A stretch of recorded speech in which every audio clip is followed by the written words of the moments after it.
Hello, we are going to go through some of the workbook exercises from Chapter 6 in A Modern Grammar for Biblical Hebrew by Dwayne Garrett and Jason DeRushi.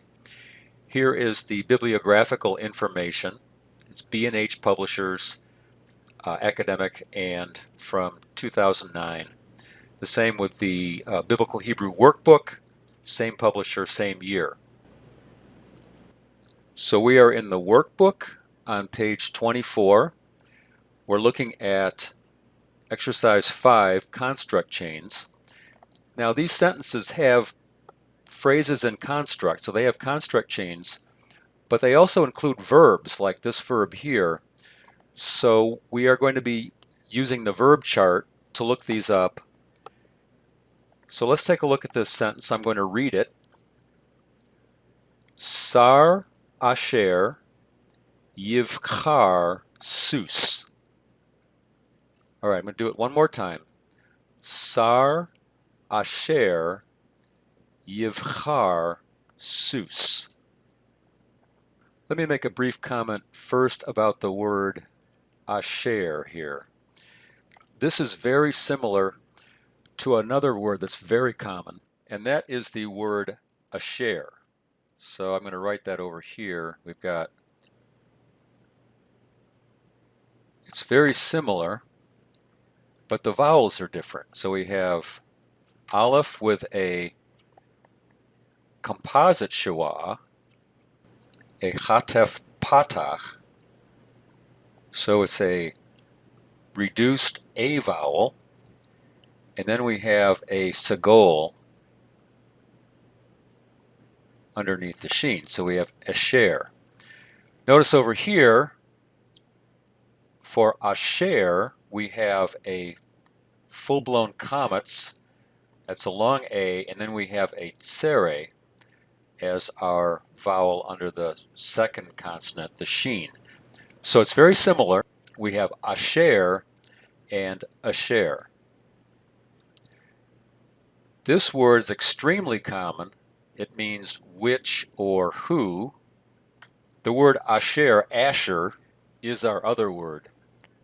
So as we just noted, we have a proper name here. This is asher, and we begin with the word sar, which is our word for ruler or prince. Let's just say ruler for right now.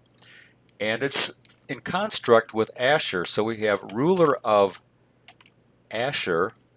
Note, however, that Asher is a proper name, and so that's definite, so the entire construct chain will be definite. So we're going to have the ruler of Asher. Now we have this verb here, yivchar. We are going to need to go and look at the textbook, and in particular the chart on page 41. So briefly, when we talk about verbs, we talk about person, gender, and number. So person will be first, second, or third. So first would be I or we, second would be you, third would be he, she, they. Then we talk about gender. Gender is masculine, feminine, or common, which means both masculine and feminine. And then finally we talk about number. Number is going to be singular or plural. So for example, first common singular equals I, and first common plural is we. Let me say a few things first about this chart on page 41. Column 2 gives us a set of verb forms. And so column 2 here is a whole set of particular verb forms. So before we learn anything about verbs in general, that is such things as roots and how to parse verbs, we're given a set of particular forms here in column 2, and then the gloss or default translations for those. So let me say a few things about the pronouns that we see here. He, they, he, she. So he, we would call that third masculine singular. And similarly, we see they, and that is third masculine plural with this particular verb. Some verbs can be third common plural, meaning they're common to both male and female, but this particular one is masculine plural. They. Then we come down here and we see she, and that will be third feminine singular. Third feminine singular. And one more example here, we have down here, we have I. And I is first common singular. Common meaning that I refers to both masculine or feminine. So for this particular set of verb forms, these are the possibilities that we have for a person. We have third and first, and then gender, masculine, feminine, or common, and then number, singular or plural. So remember, we are looking at the verb yivkar. So we'll go back over to our chart on page 41. And so here we have the verb yivkar, and the gloss or the default translation is he will choose. So let's come back over to our sentence. The ruler of Asher, this is a masculine singular verb, and it matches the masculine singular subject, which is sar, or ruler. And so the ruler of Asher will choose, and then we have sus, and that is horse. And here we would add the indefinite article, a horse. So in Hebrew, there is no indefinite article, and if needed, we supply it for it to make sense in English. So the ruler of Asher will choose a horse. All right, let's look at our second one here. We have Beit Yisrael Yipol. Beit Yisrael Yipol. Notice the dagesh forte in that pei. That's why I'm pronouncing it hard rather than soft F sound. So instead of yifol, I'm pronouncing it yipol because of that dagesh forte. Our construct chain is the first two words here, Beit Yisrael, and Beit looks a little bit unlike the word that we learned in our vocabulary. Let's go take a look at that. That is on page 31 at the end of chapter 5. So bayit is our word. Notice over here we are given the construct form, which is bait, and that's what we're seeing in our sentence. So remember, in the vocabulary, the construct form is always given over past the gender. So it's masculine gender, and then here's the construct form. So here we have house of Israel. Yisrael is Israel. But just like for number 1, since Israel is definite, the whole chain is definite, the whole construct chain is definite. So we're going to get the house of Israel. And then we have the verb here, which is yipol. So we go and look that up in our chart, and we find yipol right here. He or it will fall. Again, the word he tells us that it's masculine singular. So the house of Israel masculine singular subject will fall. So that is our translation for this one. So the construct phrase is the house of Israel, and that is the subject of our sentence, the compound subject. House is the subject, and then the verb is will fall. Let's look at number 3 now. Melech Yimtza Torat Moshe. Melech Yimtza Torat Moshe. Okay, so our first word here is Melech. We know that to be king, and it's followed by a verb. So let's go look up that verb real quickly. Yimtza, and there it is, Yimtza, he will find. So let's come back over. So we have Melech, which would be, in this case, a king. A king will find, that's the subject and the verb. And then we're going to look at what they will find. And it looks like a construct phrase here. So we have Torat Moshe.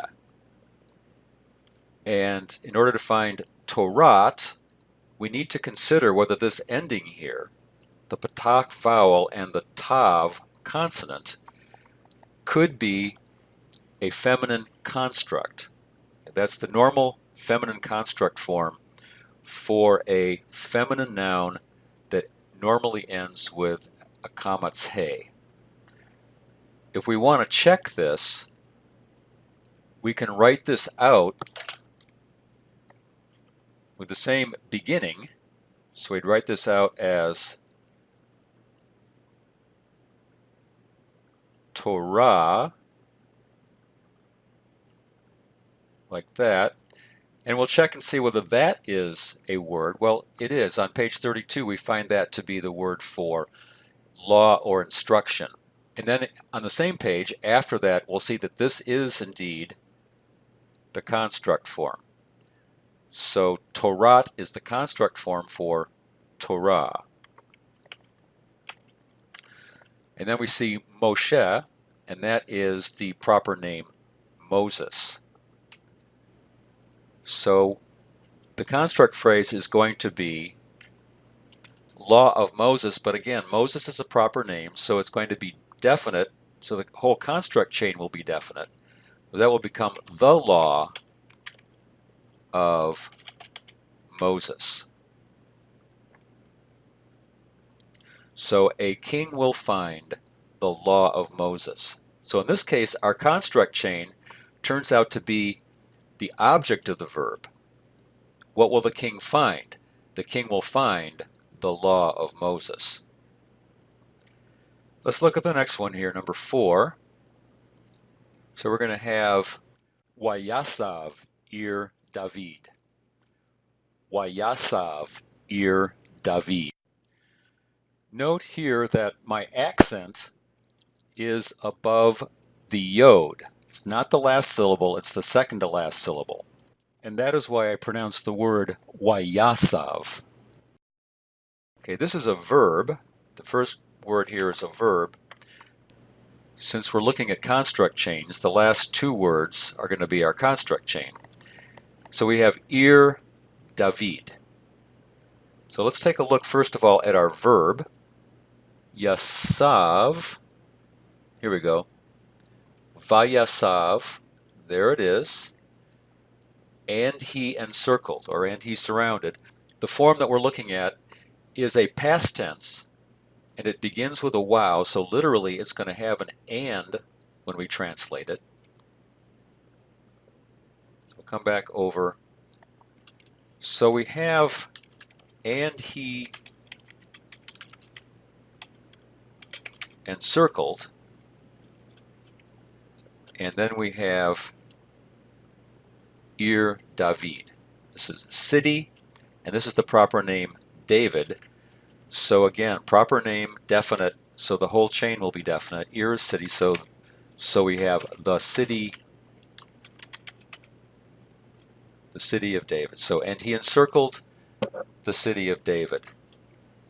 Here the noun Ir is feminine, and so we know that it will not be the subject of a verb that's masculine. So here we have, and he encircled. We don't know who the he is, but in context, that would have been made plain to us in a previous sentence. And he encircled the city of David. Let's look at the last one. We have Tishma Malkat Shiloh. Tishma Malkat Shiloh. Okay, this is our verb at the beginning. Tishma. So let's go look at our verb chart. And we'll find it down here. Here is Tishma. And notice that we have two forms given here. This is a feminine.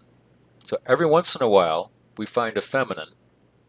So this would be she will hear, or a feminine subject will go with this verb. So come back over here. We can type she, and we'll put that in parentheses for right now because we might have an explicit subject. Will hear. Now, we need to see what the rest of the sentence is. We have Malkat Shiloh. Here we have another example where we have an ending that is patach plus tav, and we can check and see whether that might possibly be a construct of an associated absolute, which would have this form, where we would switch the final patach tav, and instead we'll put a comets and a hey. And that becomes Malka. That's going to be a Dagesh Laney in there. Malka. And if we look that up, we'll find out that that is queen. So we have queen, and then we have our final word in the sentence is Shiloh. Shiloh. So we'll have the Queen of Shiloh. Shiloh is a proper name. So we will have the Queen of Shiloh will hear. Theoretically, the Queen of Shiloh could be the object. We could have she will hear the Queen of Shiloh, but that's an unlikely meaning. In this case, the Queen of Shiloh will hear is likely. Note that in this sentence, the verb comes first, and then the subject comes second. That is very common in Hebrew. The verb oftentimes comes before the noun subject. So Queen of Shiloh is coming after the verb will hear. So that is the construct chains section of Chapter 6 workbook exercises on page 24.